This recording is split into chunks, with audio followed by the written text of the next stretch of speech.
So let's talk about Period.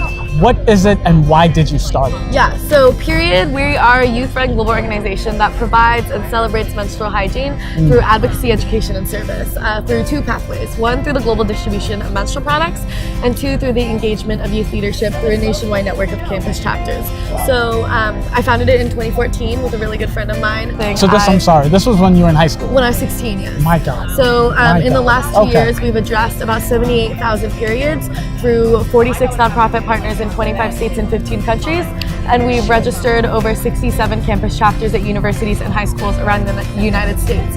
And I started it from a very personal place of passion for me because I came into contact with this kind of unaddressed natural need of menstrual hygiene when my family experienced what it was like to live without a home of our own when I was a freshman. So even in that moment when my family was going through really rough things, I was interacting with homeless women on my way to school on a daily basis who I saw regularly, who were in much worse living situations than I was. It made me realize how privileged I was. So realize how much of a privilege it was to have educational opportunities, to have my family, to have my friends, and see that I had that support and really try to figure out how I can reconcile that privilege by doing something bigger. So as soon as my family got our house back, I started the organization and we just grew exponentially. The first weekend, we were distributing 20 a week, now we're at 3,000 a month. We have a youth executive team of about 12 people. We're hiring on a full-time staff and opening up headquarters in May. And also included in that, we work a lot with menstrual cup companies and companies that make reusable pads to try to move towards a more sustainable rate of addressing menstrual hygiene as well. Yeah, it's smart. It's good that you said the reusable ones because I did when I was watching your your intro, your description of what Period was.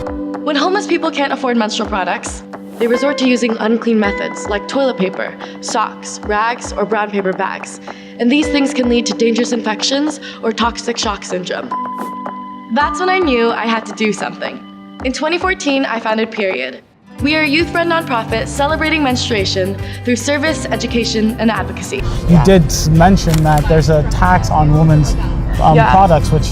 There's in 37 states here in the U.S., there's a sales tax on menstrual products because they're considered basically a luxury item because they're not listed under necessities. But it's interesting because that sales tax doesn't apply to things like Viagra and Rogaine. So it's kind of, seeing menstrual hygiene as a luxury, but like erections and hair growth isn't. So it's just this very something we're trying to fight, and we're actually about to launch our policy program that's a comprehensive toolkit with everything from communication materials to drafted legislation to work towards menstrual equity. So and I think everything I've done with Period and my experiences on a personal level have really led to why I'm running for city council.